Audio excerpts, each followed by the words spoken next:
이준석과 윤희숙의 거짓말이 제대로 걸렸습니다. 얼마 안 가서 밝혀질 거짓말들을 왜 이렇게들 아무렇지 않게 하죠? 정녕 거짓말을 하지 않고서는 정치를 할 수 없는 겁니까? 거짓말인지 아닌지는 증거를 까봐야 알겠지만 아무튼 새로운 증거가 나왔는데요. 그들의 뻔뻔한 거짓말을 밝혀줄 증거가 무엇인지 오늘도 촛불단추와 함께 가보시죠. 일단 맛배기부터 한번 보고 가시겠습니다. 제주 서귀포시가 이준석 국민의힘 대표 부친이 농지법을 위반한 사실을 이미 알고 있었던 사실이 새롭게 나왔습니다. 서귀포시는 2년 전인 2019 농지이용 실태 조사 과정에서 이 대표 부친 토지를 농지법 위반으로 적발했었는데요. 해당 토지에서 장기간 농사를 짓지 않은 것으로 행정당국이 이미 판단한 것입니다. 시는 이후 청문 절차를 진행했으나 무슨 이유에서인지 지금까지 결론을 내지 않았던 것으로 보입니다. 그러다 최근 문제가 불거지자 재차 농지법 위반 여부를 확인하는 절차에 들어갔다고 하는데요. 이준석의 아버지라서 봐준 건가요? 농지법 위반으로 최종 확인될 경우 농지 처분 명령을 내리게 되어 있습니다. 처분 명령을 받은 농지 소유자가 6개월 이내에 처분하지 않으면 개별 공시지가의 20%에 해당하는 이행 강제금을 처분할 때까지 매년 부과하게 되죠. 한편 나는 몰랐다고 세상 그 누구도 이해하지 못할 외계 언어를 남발했던 그들에게도 허점은 있었습니다. 바로 그들의 거짓말이 세상에 드러날 수도 있는 순간이 온 것입니다. 지금까지는 맛배기였고요. 지금부터 진짜 증거가 나옵니다. 국진당 이준석 대표와 윤희숙 의원이 부친들의 불법 농지 투기 사실을 사전에 인지하고 있었다는 강력한 정황 증거가 발견되었습니다. 국민일보가 국진당의 전신인 미래통합당 문건을 하나 공개했는데요. 바로 지난 총선 때 공천 신청서입니다. 이 문건은 국회의원 후보자 공천관리위원회가 부모님 재산을 신고하도록 한 그 문서입니다. 제목은 21대 국회의원 선거 공직 후보자 추천 신청 서식 작성 요령입니다. 여기에는 사실상의 혼인관계에 있는 사람, 직계 존속까지 포함해서 재산을 신고해야 한다고 명시되어 있습니다. 단 고지 거부는 불가하도록 하고 있죠. 혼인한 직계 비속인 여자와 외증조부모, 외조부모, 외손 자녀 및 외증 손자녀만 등록을 제외할 수 있도록 했는데요. 결국 부모님 재산은 당 선관위에 의무적으로 알려야 했던 것입니다. 이준석 대표와 윤희숙 의원은 지난 4.15 총선에서 각기 노원병과 서초 갑에 공천 신청을 했었습니다. 공천 신청서를 작성하면서 의무적으로 부모의 모든 재산을 확인 정리할 수밖에 없었다는 얘기입니다. 나는 전혀 몰랐다. 이것은 거짓말이라는 논리인 것입니다. 이준석 대표는 이에 대해서도 해명을 했는데요. 꿈보다 해명이 더 좋습니다. 그 당시 합당으로 인해 공천 신청을 새로운 보수당에 했다. 이후 그 문서가 미래통합당 선관위로 이첩돼서 처리됐다.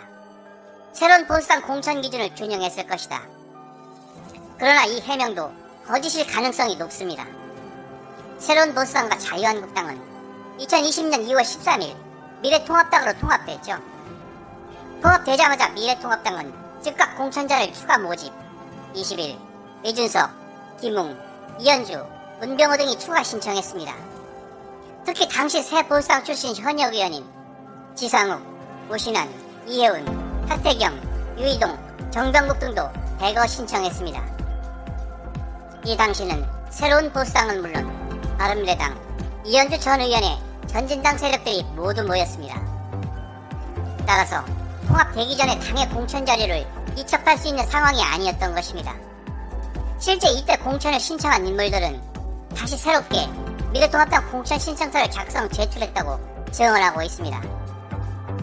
이준석 대표와 윤희숙 의원은 공개적으로 자신들 부모의 불법 투기 재산을 모른다는 상식적으로 납득할 수 없는 입장을 밝혀왔습니다.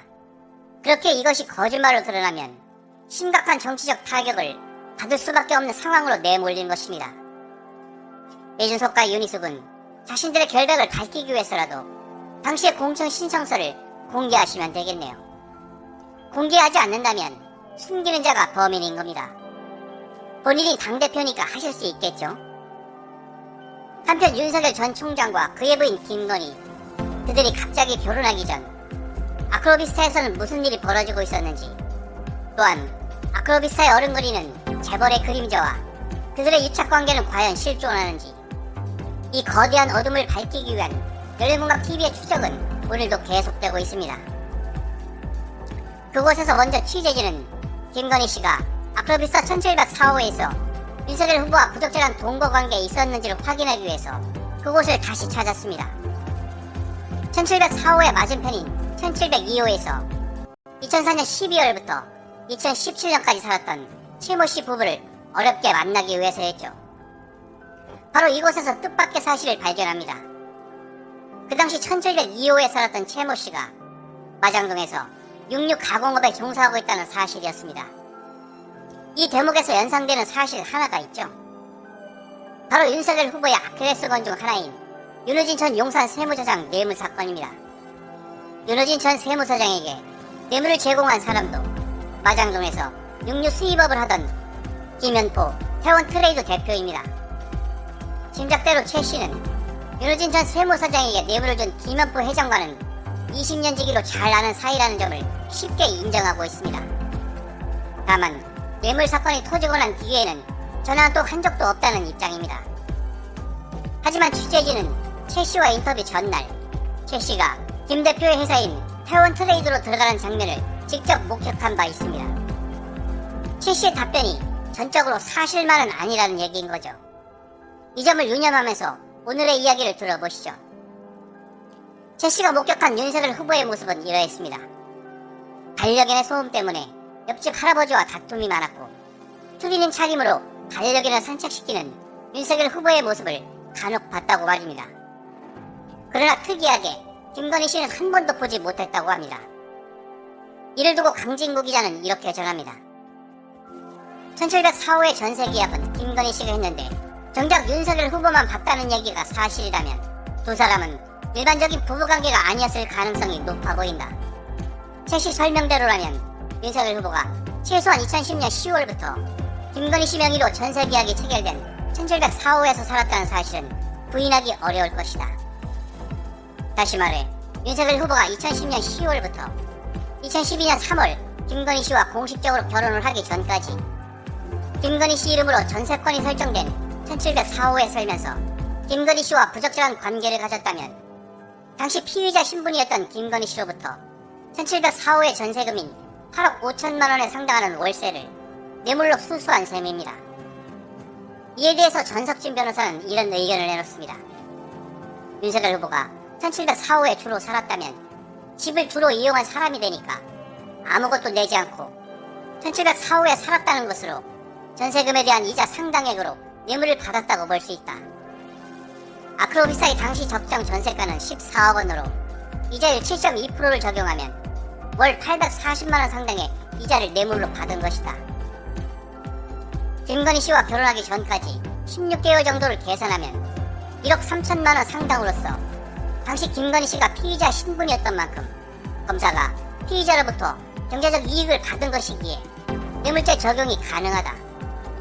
만약 그 공간에서 깊은 관계가 있었다면 피의자와 관계를 가진 것으로 대법원 판례에 따라 뇌물죄도 성립이 가능해서 그 액수는 더 늘어날 것이다.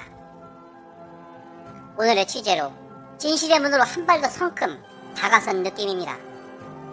여기까지만 해도 윤석열 후보가 조국 가족에게 했던 짓을 상상해보면 얼마든지 기소가 가능할 수도 있겠다는 생각을 해봅니다. 최소한 그가 했던 짓을 똑같이 적용해본다면 말이죠. 하지만 우리는 그와 같은 사람이 아니기에 진실을 찾아가는 우리의 발걸음은 내일도 계속됩니다.